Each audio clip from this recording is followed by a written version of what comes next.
Hey guys, it's B-Town223 here with some Counter-Strike Global Offensive on Office, and today I'm going to talk about what's been going on with the Xbox One, some of the news that's been going around it, and my very own conspiracy theory regarding the Xbox One.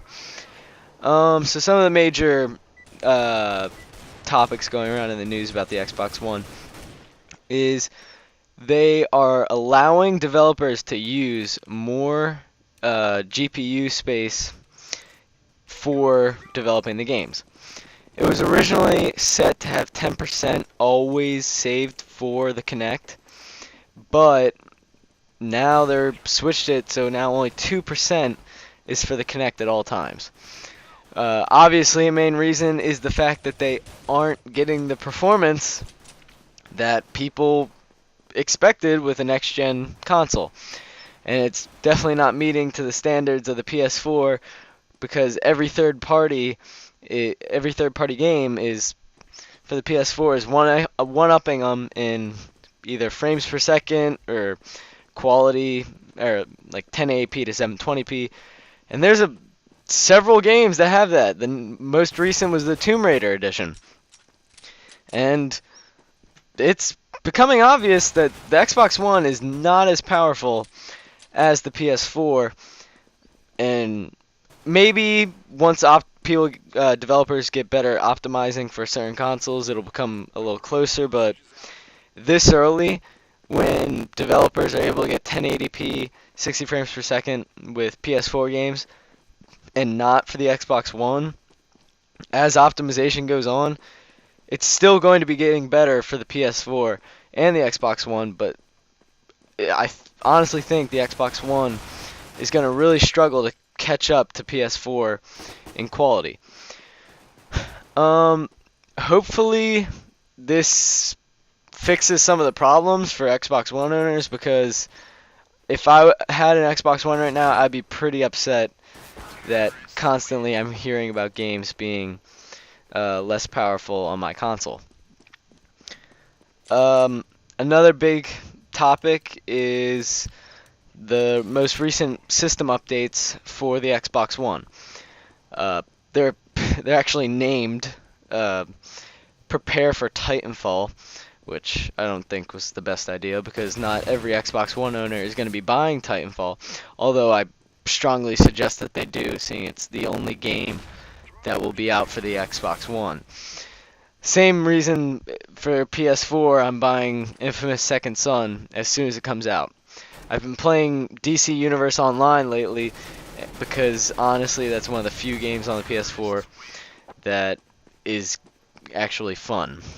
I think that was a great idea by Sony to implement some of their games like they're going to do with PlanetSide 2.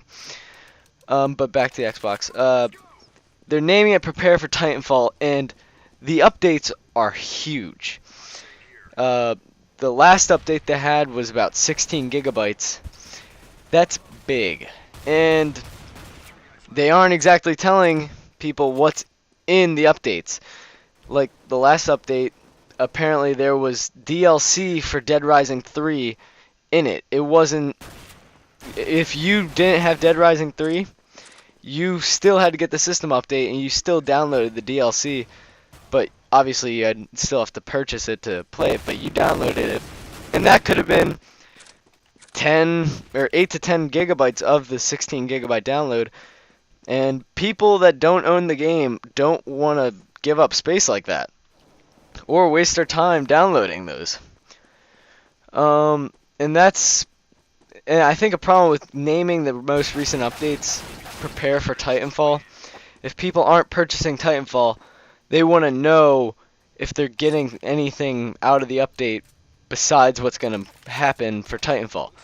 Because if they're buying it, they don't want to download it. You don't want to give up 20 gigabytes of space on your hard drive if you're not going to use it. And I don't think that was their best idea. Time for my big conspiracy theory. Alright, so one of the big rumors is that Microsoft is making a $400 Xbox that is going to be white and not have a disc tray. Or disk drive, and so all the games will be purchased on the internet. This was leaked by a Microsoft employee. They're currently seeking legal allegations against him, and they're denying it, but why would you try and sue a guy if it's not true? You can just say it's not true. So that sort of makes it seem quite likely to happen. And everyone was sort of expecting it. Many people that pre-ordered, or one of my friends who pre-ordered the Xbox One, thought, well, maybe they'll have a $400 Xbox before release. I didn't think that was going to happen, but I'm sure he wasn't the only one. A lot of people want a $400 Xbox. Honestly, if there was a $400 Xbox, I would buy it. Not right now, maybe in a couple years, but I would definitely buy it because I already spent $400 on the PS4. I'm willing to spend $400. $500 just doesn't, I don't know, it's an extra $100 no one wants to pay. Now, here's for my conspiracy theory about it. So, before the Xbox One was released, they had many policies that not everyone agreed with, especially the DRM, always online policy check. Now I'm thinking, if they make a $400 Xbox without a disc tray, all the games you would get would have to be downloaded off the marketplace. So all of them would be downloaded to your console, which was a part of the DRM policy. Which means you couldn't share it. Which means they are bringing the policy back to life and making you seem like you got a deal because you paid $100 less. I sort of doubt it, but then again, I don't put it past them that Microsoft may have made a $500 Xbox so that they could make a $400 Xbox that had some of their old policies in it. Because now, when you download online copies, you can't share it. It's not a disc. You can't share it. So it's the same thing as the DRM policy, and now people are thinking, oh, it just has to be that way. There is no disc tray, so it can't be like that.